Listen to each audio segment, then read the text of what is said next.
You're going on a journey to distant lands. Anything else? I see you're happy. Hi, I'm Saffron Gaffney from the Fan Carpet, and I'm excited to tell you we're going to be speaking to some of the cast from the incredible new movie Hector in the Search of Happiness, starring Simon Pegg, who's a personal favourite of mine.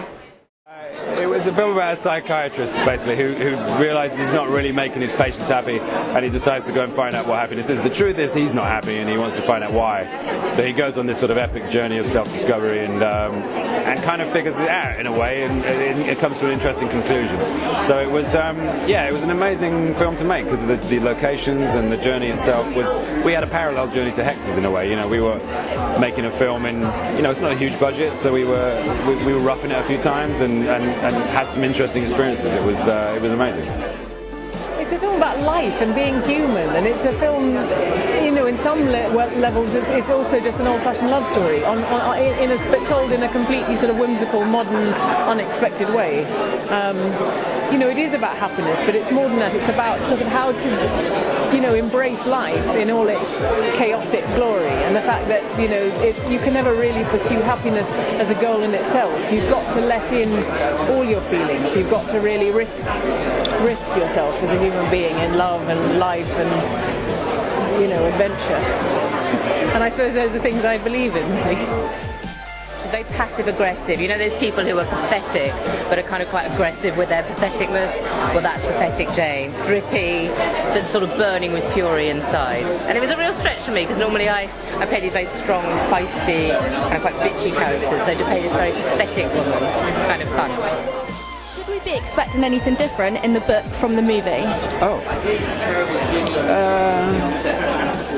No, I think the flavour of the book's there, definitely. There are certain changes. I think I made a little more of the love story between he and his girlfriend Clara, and the reason I did that was because my co-writer and I took the stance that it's the same tool bag required for happiness as for good relationships. So thematically it works. And when you've got Rosamund Pike, you've got to use it, haven't you? So what's your idea of happiness then? I think it's kind of just being okay with your place in the universe, really, and understanding why you're here, and having people that you love around you, and being loved, and being okay with being unhappy sometimes. That's what you need to understand to be happy, is what unhappiness is, and what it's part of a big long process which includes all the other emotions. You need to know it all, and I think once you're okay with that, you can be happy. Goodness, what's yours?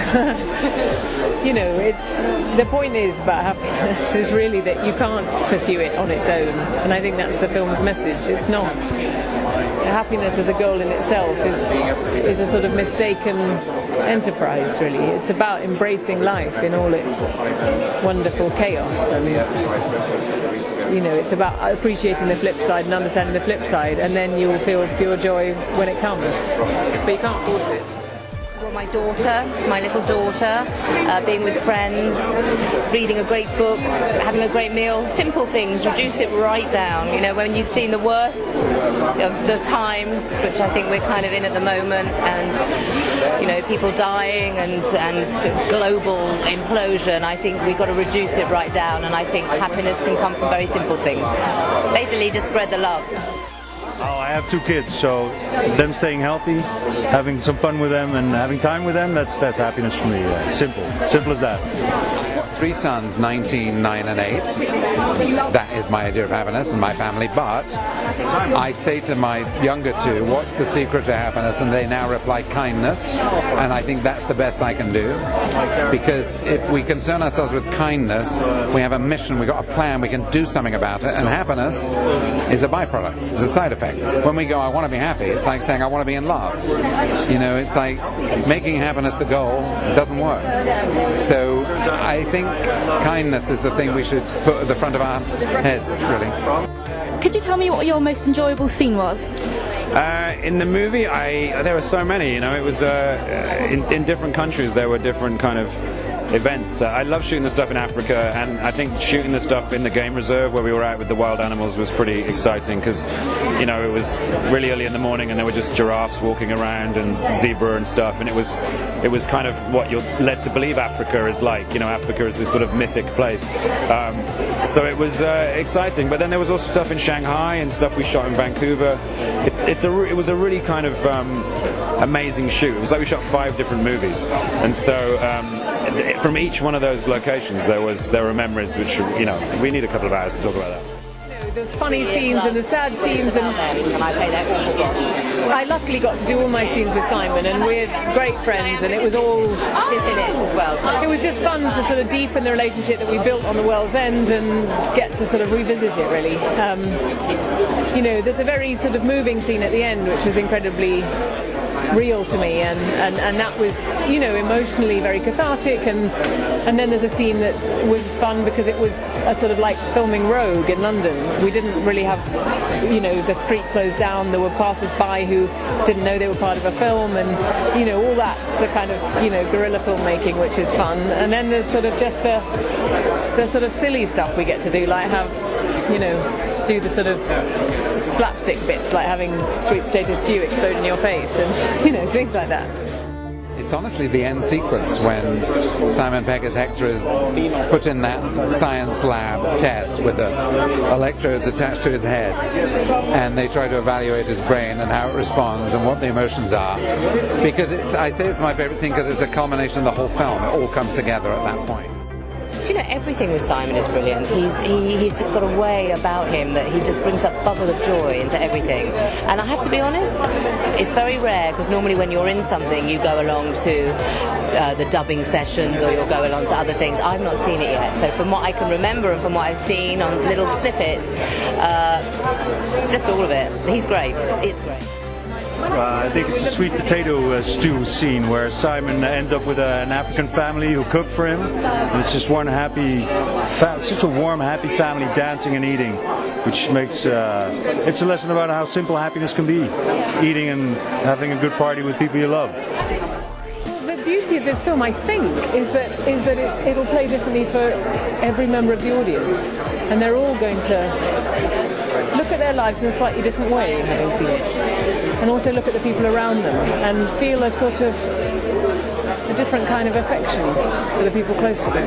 That's been my experience so far, so I don't want to jinx it, but it's quite profound and unexpected, and it sort of creeps up on you, because I don't think it's a manipulative film. It's just a film that lets you sort of explore yourself in a way. What's your favourite Simon Pegg movie? Oh gosh, they're all great. I thought World's End was great, and I love Hot Fuzz. Everything with Simon was great. Simon's just a magic person.